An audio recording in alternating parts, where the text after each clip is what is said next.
Tell me about your experience in high school. High school was slightly a recovery from what I considered the horrific experience of junior high school. Junior high school, I thought if I can live these 3 years, maybe I'll have a chance to join like the French Foreign Legion or something and not go to high school. But somehow, by the time I got to high school, I had started making a recovery. I'd found theater. I'd found my way in. But junior high school is a period of time that should never be relived by anybody for me. I've, from a therapist, once described middle school kids as just pure evil. Yeah, that's kind of how I felt. So when I read the script and it was like, are there things from your past that still stick with you? I'm like, I have 3 years of my past that are still sticking with me. I should do a movie about that. Well, there's been a lot of stories told about the high school experience. So what was it about this, or what was it that you wanted to make different about this? I loved that it was generational. I love that it was something that wasn't just this is following one character's kind of traumatic incident and how they heal over the course of a weekend. I love the fact that it didn't matter how old you were, there were still things that you were harboring, and things that no matter how successful you became in life or no matter how blessed you became in life with family and job and good friends, still one or two incidents from your high school or junior high school memories that were shadowing that you couldn't let go, and I loved exploring that and found that the movie was a really nice balance of showing lots of different perspectives, and that there are kind of two sides to every story. That sometimes it's easy to paint everybody as the villain and everybody's good, and that's not the case with You Again. Everybody's slightly culpable for what they did and didn't do and how they responded and didn't respond. And I thought that was a really genuine place to begin. So you have this generational piece that you're really wanting to sink your teeth into.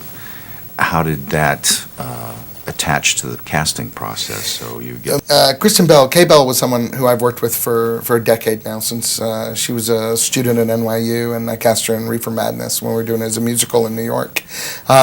So we kind of started, that was the foundation, and then this really became a wish list of like who would be a great mom for her. Well, Jamie Lee Curtis. Next thing I knew, I was sitting with Jamie Lee Curtis at her house talking about these memories and these characters, and then you're thinking who would be great opposite Jamie Lee Curtis, and Sigourney Weaver like popped immediately in mind. Next thing you know, you were sitting with Sigourney Weaver. So it really became a dream casting situation, and not one that was done maybe through the normal like audition process. This really was sitting down, bringing in. We were a small movie, so you were trying to bring these big names into a small movie, and again, every one of them personally connected to the script. Everyone sat on that couch and told me a story. To hear Sigourney Weaver talk about not going to a high school reunion because there was a girl in high school. I'm thinking, you're Ripley. Like, what do you mean you're not going to the high school? You can go to the high school reunion with a big giant Ripley gun, and like, you've killed aliens. Little Susie Q's not going to bother you much right now. So the fact that they all connected to it personally and everyone told a story. And then I truly remember I called my mom one day, who can't remember what day it is half the time, and I called her and started telling her the premise of the movie, and within seconds she's like, oh, well, in 1951 there was a da-da-da-da. My mom's been harboring this all these years about this high school incident, so pretty universal.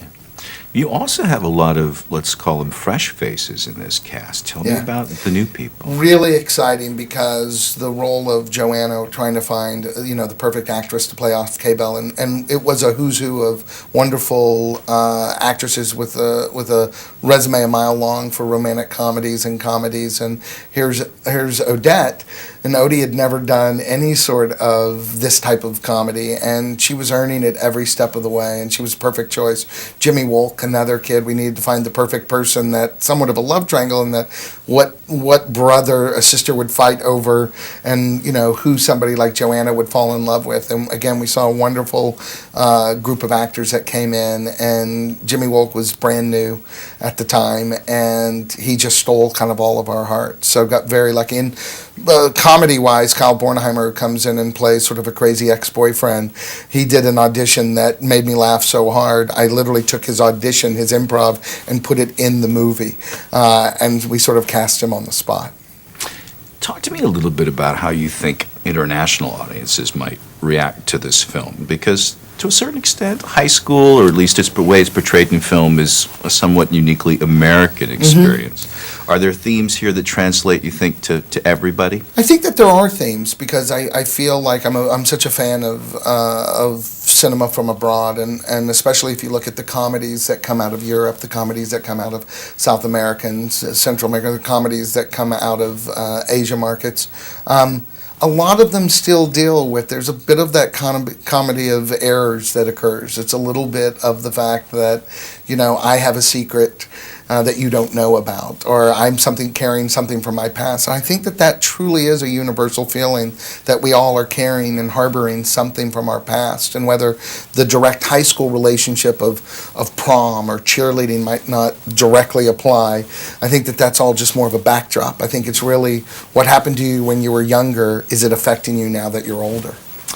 Speaking of things that affect you when you're older, here you also have somebody in your cast whose career seems to be just skyrocketing at a point in life when most people would think that, there's no way I'd have a career. The young newcomer, Betty White. Yes. Her first White. movie, I think. I think she's got a career after this. To have Betty in the cast was, I think the very first day I read the script, I kept referring to that character, Grandma Bunny, as the Betty White character.